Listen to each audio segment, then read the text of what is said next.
പ്രവാസികളിൽ പലരും അവരുടെ ലൈഫ് സ്റ്റൈലിന്റെ ഭാഗമായിട്ട് ജിമ്മിൽ പോകുന്നുണ്ട്. ജിമ്മിൽ സ്ഥിരമായിട്ട് ട്രെയിൻ ചെയ്യുന്ന ആൾക്കാർ ഈ റോങ് പോസ്റ്റേഴ്സ് കാരണം അല്ലെങ്കിൽ ഓവർ ട്രെയിനിങ് കാരണം അവർക്ക് ഇഞ്ചുറീസ് വരും. അത് ചികിത്സിക്കേണ്ടതിന്റെ ഒരു പ്രാധാന്യം എത്രത്തോളമാണ്? ജിം ആക്ടിവിറ്റീസ് എന്ന് പറയുന്നത് എപ്പോഴും നമ്മുടെ മസിൽസിനെ സ്ട്രെങ്തൻ ചെയ്യാനും ടോൺ ചെയ്യാനും ചെയ്യേണ്ട ഒരു മേഖലയാണ്.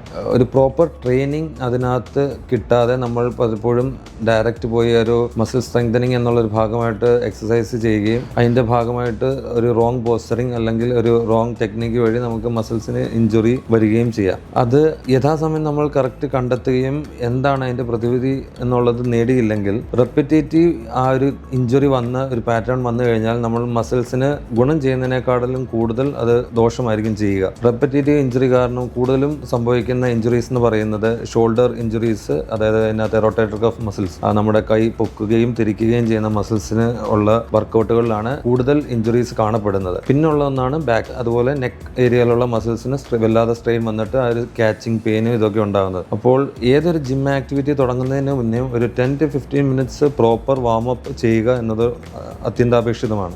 കറക്റ്റായിട്ടുള്ള വാമപ്പ് ഇല്ലാതെ മസിൽ എപ്പോഴും ഒരു സ്റ്റിഫ് ആയിരിക്കും നമ്മൾ ഏതൊരു ആക്ടിവിറ്റി തുടങ്ങുന്നതിന്. എസ്പെഷ്യലി ഏർലി മോർണിംഗ് നമ്മളിപ്പോൾ ജിം ആക്ടിവിറ്റിയിലോട്ട് പോവുകയാണെങ്കിൽ അത് ബോഡി എപ്പോഴും ഒരു സ്റ്റിഫ് കണ്ടീഷനിലായിരിക്കും. അപ്പം ബോഡി പ്രോപ്പറായിട്ട് വാമപ്പ് ചെയ്യാതെ ഡയറക്റ്റ് നമ്മൾ മസിൽ ബൾക്കിങ്ങിലോട്ട് അല്ലെങ്കിൽ മസിൽ സ്ട്രെങ്തനിങ്ങിലോട്ട് പോയാൽ മസിൽ അതുമായിട്ട് അഡാപ്റ്റഡ് ആയിരിക്കുകയില്ല. അതിനകത്ത് ഇഞ്ചുറി വരാനും അത് നമുക്കൊരു പെയിൻഫുൾ സിറ്റുവേഷനിലോട്ട് ആക്കാനും സാധ്യതയുണ്ട്. Proper warmup, proper posturing, avoid over അല്ലെങ്കിൽ എക്സസീവ് ട്രെയിനിങ് എന്നുള്ളതാണ് ഇതിൻ്റെ മെയിൻ മോട്ടോ. നമ്മുടെ ഒരു ജിം ആക്ടിവിറ്റി കൊണ്ട് ഉദ്ദേശിക്കുന്നതെന്ന് പറഞ്ഞാൽ maintain your muscle strength, maintain your muscle tone and strengthen your weight bearing joints.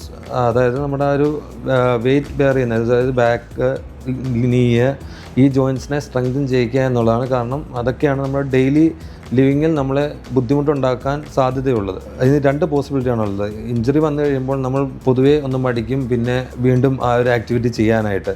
ഇത് പ്രോപ്പറായിട്ട് ട്രീറ്റ് ചെയ്തില്ലാതെ നമ്മൾ വീണ്ടും അതിലോട്ട് ചെയ്യാൻ പോയാൽ റിപ്പീറ്റേറ്റീവ് ഇഞ്ചുറി അത് മസിലിനെയും ജോയിൻറ്റിനെയും അതുപോലെ ദോഷമായി ബാധിക്കുകയും ചെയ്യും. ഏതൊരു ഇഞ്ചുറി പറ്റിയാലും അതിൻ്റെ ഒരു മാനേജ്മെൻറ്റ് എന്ന് പറയുന്നത് അത് കണ്ടുപിടിക്കുക, ഏത് ലെവലിലാണ് ഇഞ്ചുറി, എത്ര ഗ്രേഡ് ഓഫ് ഇഞ്ചുറിയാണ്, അതിന് വേണ്ട ചികിത്സാ രീതി എന്താണ്, ഇത് റെസ്റ്റ് മാത്രം മതിയോ അതോ എന്തെങ്കിലും വേറെ ട്രീറ്റ്മെൻറ്റുകൾ എടുക്കണോ വേണ്ടയോ എന്നുള്ളത് നമ്മൾ യഥാസമയം കണ്ടുപിടിക്കുക തന്നെ വേണം.